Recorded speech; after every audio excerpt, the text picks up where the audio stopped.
Welcome to this tutorial. In this tutorial, I'm going to show you how you can turn off post sharing on Instagram stories.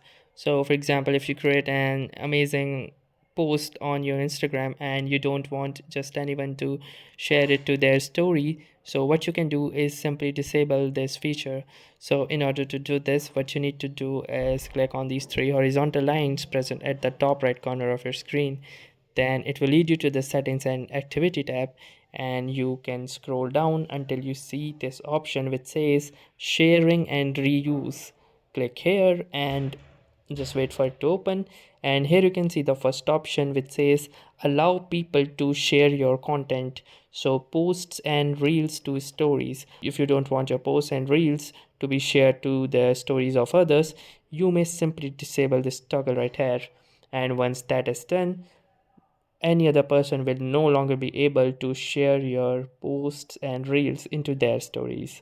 So that's it for this video. I'll see you in the next one. If you like this video, make sure to hit the like button as well. Comment on this video, share it, and don't forget to subscribe to our channel. Thank you for watching and have a nice day.